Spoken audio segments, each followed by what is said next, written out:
हमारी ये मांगे पूरी नहीं होंगी तब तक हमारा असहयोग आंदोलन ऐसे ही लागू रहेगा। और जब तक अगर फिर भी नहीं सुनते हैं तो हम लोग भूख हड़ताल पे बैठेंगे। सर हम जब तक धरना प्रदर्शन करते रहेंगे जब तक हमारी मांगे पूरी नहीं हो जाती हैं। अगर सरकार ये चाहती है कि ये पब्लिक मरे तो हम मरने के लिए तैयार है, लेकिन हमें पैसा चाहिए, भुगतान चाहिए समय। मैं आपके साथ इंद्रजीत सिंह राजपूत, आप मेरे साथ देख रहे हैं टीवी वन न्यूज नेटवर्क। आज हम पहुंचे हैं पीलीभीत के कलेक्ट्रेट परिसर में, जहां आज ठगी पीड़ित जमाकर्ता परिवार संगठन के तमाम कार्यकर्ता आज धरने पर बैठे थे। इसमें इन्होंने नारा दिया कि भुगतान करो या सत्ता छोड़ो, ठग बेईमानो भारत छोड़ो। ऐसे इन लोगों ने आज धरना प्रदर्शन कर जमकर नारेबाजी की है और इन्होंने आज एक ज्ञापन सौंपा है। मांग किया कि हमारा जो 2016 में जो कंपनियां भागी थी, जो तमाम ठग कंपनियां जो कि ठग कर हमारे साथ में छल कर पैसा हमारा लेकर चली गई थी, जो कि हमारी रकम डूब गई थी, जिससे कि काफी लोगों का नुकसान हुआ है। आज तमाम लोग हमारे साथ में मौजूद हैं और बातचीत करेंगे। आज जानेंगे आखिर क्या रहा पूरा मामला और क्या बातचीत हुई। आइए कैमरामैन से थोड़ा लेकर आए। जी क्या नाम है आपका? हरिशंकर जी क्या समस्या हो रही है? आज आप लोगों ने प्रदर्शन किया, किसको लेकर प्रदर्शन किया? जी हमारा भुगतान नहीं हो रहा है, इसी को लेकर प्रदर्शन किया। अच्छा आपका क्या नाम है? सुनील सक्सेना। अच्छा आप कौन है? पूरनपुर से हम आए हैं और निवेशक हैं। सभी का पैसा जमा है जी। और जो कंपनियां बंद हुई हैं उससे बहुत बड़ा नुकसान हुआ है जी। और जो बट चेक कानून जो सरकार ने बनाया है वो लागू होना चाहिए, उसके अनुसार हम सभी का भुगतान होने चाहिए, यही हम सबका अनुसार है। और यहाँ आंदोलन जो आज किया है हम लोगों ने, और ये आंदोलन हम लोगों का 3 दिन चलने वाला है और इसके बाद जो हम लोग को है भूख हड़ताल पे बैठ जाएंगे अगर हमारी बात नहीं सुनी गई। भूख हड़ताल पे बैठ जी। और आइए देखिए अब हम बात करते हैं इस संगठन के जिला अध्यक्ष से, क्या बातचीत हुई उनकी। नमस्कार जी, स्वागत है। जी सर नमस्कार जी। क्या नाम है आपका? जी मेरा नाम तिरकपाल है, ठगी पीड़ित परिवार कब्जा संगठन का जिला अध्यक्ष। जी बताएं सर। आज आप लोगों ने प्रदर्शन यहाँ पर किया, किसको लेकर प्रदर्शन किया? सर हमारी खास बात है, हमने इसलिए प्रदर्शन किया जो हमारी सरकार ने 300 कंपनियां जो सरकार ने हमें बंद कर दी हैं, जो 3 लाख कंपनियां हमारी सरकार ने बंद कर दी हैं, उनका हमारा अभी तक किसी कंपनी का पेमेंट नहीं मिला सर। उस पेमेंट को लेकर सर हम दर की ठोकरें खाते खाते सरकार के पास कई बार दिल्ली, जंतर मंतर पर, लखनऊ, अपने यहाँ डीएम कार्यालय में बहुत बार सर ज्ञापन हजारों बार दिए गए। हमारे कागजों पर कोई कार्रवाई अभी तक नहीं हुई सर। हमारी मांगे हैं सर कि हमारा भुगतान की गारंटी का अधिकार कानून अधिनियम जमा योजना पाबंदी कानून अधिनियम 2019 वर्ष 2019 को प्रत्येक ठगी पीड़ित निवेशक की जमा राशि का 2 से 3 गुना भुगतान अविलंब किया जाए। जी। नंबर दूसरी मांग हमारी बेरोजगार निर्दोष एजेंट को सुरक्षा, सम्मान, बेरोजगार और पुनर्वास का अधिकार दें। भारतीय न्याय संहिता 2023 की धारा 111 के तहत प्रत्येक ठग बेईमान को मृत्यु दंड के देकर पावन पवित्र हिंदुस्तान को ठग मुक्त बेईमान रहित राष्ट्र राज्य के रूप में स्थापित करने में हमारा सहयोग प्रदान करें। और सर मैं एक बात और कहना चाहता हूं कि हमारा ये जो संगठन जो चल रहा है, जो धरना प्रदर्शन हम कर रहे हैं, हम एक दिन के लिए नहीं कर रहे हैं जी सर। हम जब तक धरना प्रदर्शन करते रहेंगे जब तक हमारी मांगे पूरी नहीं हो जाती हैं। यदि हमारे जो मुखिया मदनलाल श्री आजाद जी हैं, उन्होंने हमसे कहा गया कि आप 3 से 4 दिन लगातार ऐसे ही बैठेंगे, उसके बाद हम लोग भूख हड़ताल पर करेंगे। भूख हड़ताल नहीं से उससे माने तो अपनी जान हम वहीं गंवा देंगे बैठे बैठे ही। लेकिन हमारा सरकार से अनुरोध है कि हमारा जल्द से जल्द भुगतान किया जाए, हमारे जितने भी निवेशक हैं सभी निवेशकों का भुगतान किया जाए। प्रदर्शन कब तक चलता रहेगा? सर प्रदर्शन लगातार चलाते रहेंगे जब तक हमारी मांगे पूरी नहीं होती है सर। अच्छा ये प्रदर्शन इस जिले में किया जा रहा है या कहाँ प्रदर्शन किया जा रहा है? इस प्रदर्शन को सर पूरे भारतवर्ष में हम लोग आज 1 सितंबर 2024 से सर पूरे भारतवर्ष में कर रहे हैं। और पूरे भारतवर्ष में एक ही नारा होगा कि भुगतान करो या सत्ता छोड़ो, ठग बेईमानो भारत छोड़ो। यदि हमारा भुगतान नहीं किया गया तो हम ये अनिश्चितकालीन हड़ताल जब तक चलाते रहेंगे, जब तक धरना करते रहेंगे, जब तक हमारा भुगतान नहीं मिल जाता। जब तक सरकार कोई ठोस जवाब नहीं देती तब तक आप धरना करते रहेंगे? जी सर, तब तक हम धरना करते हैं जब तक सरकार द्वारा हमें कोई ठोस सबूत नहीं मिल जाता है कि हम आपका सहयोग आंदोलन करते और असहयोग आंदोलन हम सरकार के खिलाफ हम कोई भी सहयोग नहीं करेंगे सरकार। देखिए कहीं ना कहीं पर ये काफी निवेशक परेशान हैं, जो कि लाखों करोड़ों की संख्या में यहाँ निवेशक परेशान हैं और दौड़भाग कर रहे हैं, क्योंकि माना जाए सरकार भी कहीं ना कहीं पर इन निवेशकों पर ध्यान नहीं दे रही है। जो कि इनका मानना ये भी है कि ये सरकार जब नहीं बनी थी तो बनने से पहले सरकार ने इनसे एक वादा भी किया था, जो कि अगर सरकार बनती है तो आपका भुगतान जल्द से जल्द कराया जाएगा। माननीय गृह मंत्री अमित शाह के द्वारा भी मतलब कि सहारा का पैसा देने की बात की गई थी, पोर्टल बनाया गया था, उसका भी कुछ पता नहीं लग पाया। आइए और लोगों से बात करते हैं। क्या नाम है आपका? अमर सिंह, जी अमर सिंह जी, आप कौन है? ठगी पीड़ित जमाकर्ता परिवार से जिला उपाध्यक्ष। जिला उपाध्यक्ष जी। उपाध्यक्ष जी, आज आपने प्रदर्शन किया, जी। आपकी बातचीत किनसे हुई ज्ञापन देने के दौरान? बातचीत ज्ञापन हमारी सिटी मजिस्ट्रेट साहब से हुई। जी जी तो सिटी मास्टर साहब ने आश्वासन दिया है कि आप हमारे लायक जो है वो हम सहयोग कर सकते हैं, डीएम साहब से जो है वो कर सकते हैं, लेकिन हमारे हाथ में कुछ नहीं है। सरकार जब आदेश करेगी तो हम आपके जो है उसका कानून का पालन करेंगे और आपका जो लागू होना है जो भी है वो हम भुगतान आपका शुरू कर देंगे। लेकिन जब तक हमें सरकार आदेश नहीं करती है हमारे हाथ में कुछ नहीं है, हम कुछ नहीं कर सकते। और जब सरकार अगर कर दे तो आज से हम शुरू कर देंगे, ये आश्वासन दिया।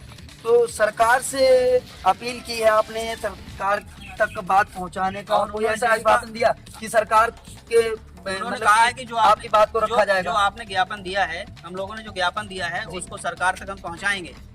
जो आप ज्ञापन दे रहे हैं वो हम सरकार तक पहुंचा देंगे, पहुंचाने का आश्वासन दिया है। और ये भी जानकारी आपने दी क्या धरना कितने समय तक चलेगा, कितने दिनों तक ये चलेगा? हम लोगों ने बता दिया है कि जब तक हमारी ये मांगे पूरी नहीं होंगी तब तक हमारा असहयोग आंदोलन ऐसे ही लागू रहेगा। और जब तक अगर फिर भी नहीं सुनते हैं तो हम लोग भूख हड़ताल पे बैठेंगे, और फिर भी नहीं सुनते हैं तो हम लोग अपनी अपनी जान गंवा देंगे, क्योंकि हम वैसे ही मरे जा रहे हैं। क्योंकि कहीं ना कहीं पे सर देखा जाए तो भूख हड़ताल पे बैठेंगे तो सभी का परिवार है, तो परिवार है तो भूख हड़ताल पे जब आप बैठ जाएंगे उसके बाद क्या होगा, परिवार का क्या होगा सर? जो भी होगा, परिवार का जो भी होगा देखा जाए। कहीं ना कहीं पे सरकार इन निवेशकों को बेबस कर रही है, परेशान है, इनकी बातों को सुनकर भी आसुना कर रही है। तो सरकार को इतना सोचना चाहिए, सरकार के लोगों को, कि इतने निवेशक है, इनकी जिम्मेदारी सरकार की बनती है कि इनका जो पैसा है, डूबी रकम है, उसको वापस कराना चाहिए सरकार को। इसको लेकर ये कई बार दिल्ली, लखनऊ जैसे तमाम बड़े शहरों में, दफ्तरों में आज इन्होंने जो प्रदर्शन किया है, आज देखिए जो प्रदर्शन संपूर्ण भारतवर्ष के प्रति एक कलेक्ट्रेट, तहसील, राजभवन, विधानसभा सचिवालय, संसद भवन और राजनेताओं के आवास पर अनिश्चितकालीन असहयोग आंदोलन सत्याग्रह की मांग की है। तो देखिए कहीं ना कहीं पर ये जो प्रदर्शन चल रहा है, तो इन लोगों की जो मांग है कि हमारी डूबी रकम को वापस कर दिया जाए। यदि डूबी रकम को वापस नहीं किया जाता है तो हम इसी तरह से धरना प्रदर्शन करते रहेंगे जब तक हमारी मांगों को पूरा नहीं किया जाता है। मांगों को पूरा नहीं किया जाता है, अगर नहीं किया गया तो हम भूख हड़ताल भी कर सकते हैं। और माना जाए अगर ये भूख हड़ताल पे बैठेंगे तो कई परिवार बिछड़ जाएंगे, तहस नहस हो जाएगा, तिराई तिराई मच जाएगा चारों तरफ से, क्योंकि पूरे भारत में ये आंदोलन चल रहा है। और आंदोलन चल रहा है तो गरीबों की सुनने में सरकार को क्या दिक्कत आ रही है, सरकार को सुनना चाहिए। क्योंकि कहीं ना कहीं पर अगर देखा जाए तो आज तमाम लोग हमारे साथ हैं। आइए कैमरामैन से कहेंगे लेकर आए, बातचीत करते हैं। क्या नाम है सर आपका? जी, आप कौन है इस संगठन? मैं गोयरी में निवेशक है। जी। अच्छा, कहाँ से हैं आप? पीलीभीत से ही हूँ लोग। अच्छा, क्या लगता है आपको पैसा मिल पाएगा? पैसा जब सरकारें चाहेंगी तो पैसा मिलेगा। अच्छा, क्योंकि सरकार की नीति में अगर खोट नहीं होती जी। तो 2019 में भी इन्होंने रजिस्ट्रेशन कराया था जी। उसके बाद चुनाव आ गए, चुनाव हो गए, बात खत्म हो गई, हम लोगों की बात नहीं सुनी गई। उसके बाद 2024 में इन्होंने फार्म जमा कराए थे हर कलेक्ट्रेट पे, हर जिले में। तो चुनाव खत्म, पैसा खत्म। बोले 6 महीने पहले चुनाव खत्म तो पैसा खत्म। ये सरकार की अपनी नीति है, वो नहीं चाहती। और रही बात भूख हड़ताल की, तो हम अकेले नहीं बैठेंगे, हम विद फैमिली आएंगे, पूरे परिवार आएंगे, बच्चे सहित आएंगे। अगर सरकार ये चाहती है कि ये पब्लिक मरे तो हम मरने के लिए तैयार हैं, लेकिन हमें पैसा चाहिए, भुगतान चाहिए समय। हम सरकार की झूठी नीतियों से थक चुके हैं, पक चुके हैं। और ये असहयोग आंदोलन नहीं है, हम इसे जन अधिकार आंदोलन में बदल देंगे, बलिदान भी देंगे अपने, लेकिन हमें अपना पैसा चाहिए। हम सरकारों से भीख नहीं मांग रहे हैं, जो हमारा धन है, हमारा कर्जा है, वो दे सरकार। गरीब लोगों ने कितनी मेहनत से, बेचारों ने, किसी ने बेटी की शादी के लिए और किसी ने अपनी पढ़ाई, बच्चों की पढ़ाई के लिए इतना पैसा मिल जाएगा ताकि हम अपने बच्चों का भरण पोषण सही से कर सके। लेकिन सरकार आज सभी का पैसा हजम करके बैठी हुई है, हम ऐसे चैन से बैठने वाले नहीं है। और जब तक सरकार कोई आश्वासन ढंग से नहीं देती है, हम लोग यहाँ से जाने वाले नहीं है। आज आप लोगों की बातों को सुनने कौन कौन आया था? हमारी बातों को सुनने आज संडे भी एक्चुअली, तो मैं बताऊं आपको, सचिव मजिस्ट्रेट साहब आए थे।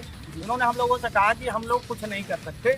और ये तो हम भी जानते हैं कि ये जिला लेवल की समस्या नहीं है और डीएम लेवल की समस्या नहीं है कि डीएम इसमें कुछ करें। इसे करना शासन को ही है। जब तक सरकारें इस पर कोई सही निर्णय नहीं लेती हैं, तब तक लोगों का पैसा वापस नहीं होगा। लेकिन हम भी हटेंगे नहीं, जब बैठे हैं तो बैठे हैं, चाहे हम विद फैमिली आए, बच्चों को लेके आए, हम यही बैठेंगे। और अभी तो हमने दिन में ही किया है, फिर हम रात को भी बैठेंगे, 24 घंटे बैठेंगे। अगर पैसा नहीं मिला तो 24 घंटे जी बैठे। जी जी बिल्कुल, हम पीछे हटने वाले नहीं है। जब तक आपकी मांगों को पूरा नहीं किया जाता सरकार के हाँ बिल्कुल बिल्कुल, सरकार के प्रतिक्रिया नहीं करते। जी जी सरकार के प्रतिनिधि आए, हमें आश्वासन दें। सरकार के इतने मंत्री हैं, विधायक हैं, पहले भी किसी प्रकार का कोई आश्वासन दिया गया था? बिल्कुल बिल्कुल। जब चुनाव आते हैं तो हमारा घोषणा पत्र में भी रखा जाता है कि हम ठगी पीड़ितों का लोग जो पैसा है जमा वो हम वापस कराएंगे। लेकिन कुछ नहीं, चुनाव के बाद ये सब लोग भूल जाते हैं। भाई सरकार लाइसेंस देती है, कंपनियां हमारी नहीं है, आप पब्लिक की नहीं है, गरीब आदमी की नहीं है। सरकार ने जब सेबी से लाइसेंस दिलवाया, वो सेबी कहाँ गई? जब सेबी ने सारी कंपनियों की प्रॉपर्टी अपने हैंडओवर कर ली तो डीएम साहब तो पैसा नहीं देने वाले, जिले का प्रशासन तो नहीं देने वाला, क्योंकि उसके पास कोई प्रॉपर्टी नहीं है। मान लीजिए अगर पल्स कंपनी की यहाँ पे पीलीभीत में अगर 20 एकड़ खेती है और वो है आपके अंडर में, सेबी के अंडर में या सुप्रीम कोर्ट के अंडर में, तो जिलाधिकारी तो नहीं बेच सकते, क्योंकि वो भी कहीं ना कहीं बंधे हुए हैं। बिल्कुल। तो बस इतना ही मैं कहना चाहूंगा कि ये धरना अनवरत चलता रहेगा। हम जन अधिकार आंदोलन के रूप में इसे परिवर्तित कर देंगे, इससे हमें कोई मतलब नहीं। देखिए आज तमाम लोग हैं और यहाँ पर पहुंचे और भी लोग हैं, उनसे बातचीत करेंगे। जी क्या नाम है सर? सर मेरा नाम सगीर अहमद है जी, और मैं क्लब रियल एस्टेट, पल्स और कार्य भूमि का निवेशक हूँ। इन कंपनियों में मेरा बहुत पैसा ठगा हुआ है जी। और इन कंपनियों में ठगा हुआ पैसे मैंने अपने जिला अधिकारी महोदय के यहाँ पे बर्ड्स एक्ट 2019 के तहत अपना दावा फार्म भी यहाँ जमा किया। उस दावा फार्म जमा करने के बाद उसमें ये लिखा हुआ था, मैंने पढ़ा कि 180 दिन के अंदर आपका इस दावा फार्म जमा करने के बाद आपका पैसा दिला दिया जाएगा। लेकिन 180 दिन के बजाय आज 18 महीने से ज्यादा होने को आए, हमारा एक भी रुपया कहीं से भी वापस नहीं मिला। आपको लगता है सरकार आपकी मांगों को पूरा करने में सफल होगी? सर लगता क्या है, सरकार अगर मांगे पूरी करती हमारी तो आज हम यहाँ पर नहीं बैठे होते। सरकार को हमारी मांगे पूरी करनी चाहिए और हर हाल में पूरी करनी चाहिए, क्योंकि उन्होंने कानून बनाया बर्ड्स एक्ट 2019। उस कानून के तहत हमें ये गारंटी दी कि इसके तहत आप अगर दावा फार्म जमा करेंगे तो हम आपका भुगतान निश्चित तौर से करेंगे।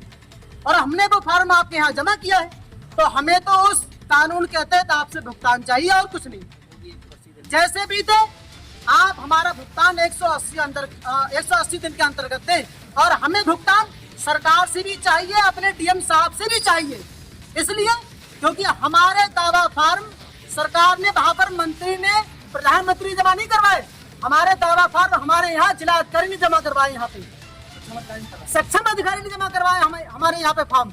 हमको हमारा भुगतान देने के लिए ये बात है, यहाँ पे हमारा भुगतान देने के लिए ये बात है।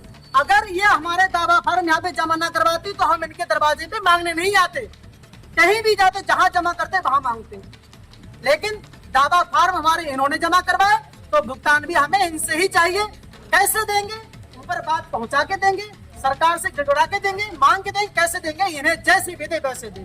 हम ये चाहते हैं इस कानून के तहत हमारा भुगतान हो, जिससे कि हम सभी निवेशक इस रोग से उभर सके। और देखिए तमाम लोगों से हमने बातचीत की, आप लोग समझ सकते हैं कि इनके बात करने का और इनका दर्द आप लोग समझ सकते हैं कि कितना दर्द है। और आप लोग भी कहीं ना कहीं पर निवेशक है ठगी के शिकार हुए होंगे। और यदि प्रधानमंत्री और नरेंद्र मोदी जी अगर हमारी वीडियो को, मान लीजिए सीएम जी माननीय हमारे देखते हैं, योगी आदित्यनाथ जी, तो कृपया कर इनका भुगतान जो है उसको वापस दिलाया जाए, इनकी जो डूबी रकम को वापस कराया जाए। कहीं ना कहीं पर इनको तमाम समस्याएं हैं, किसी ने अपने बच्चे की भविष्य पढ़ाई के लिए, किसी ने शादी के लिए ये पैसे जमा किए थे, पर आज इन लोगों की जो विचार थे, इन लोगों की जो सोच थी, वो कहीं ना कहीं पर फेल हो गई और वो कंपनियां तमाम भाग गई, जिससे ये लोग काफी परेशान है। अब आंदोलन पर उतर आए हैं और ये दिन और रात आंदोलन करते रहेंगे अगर इनकी मांगों को पूरा नहीं किया गया। आप मेरे साथ देख रहे हैं TV1 न्यूज़ नेटवर्क।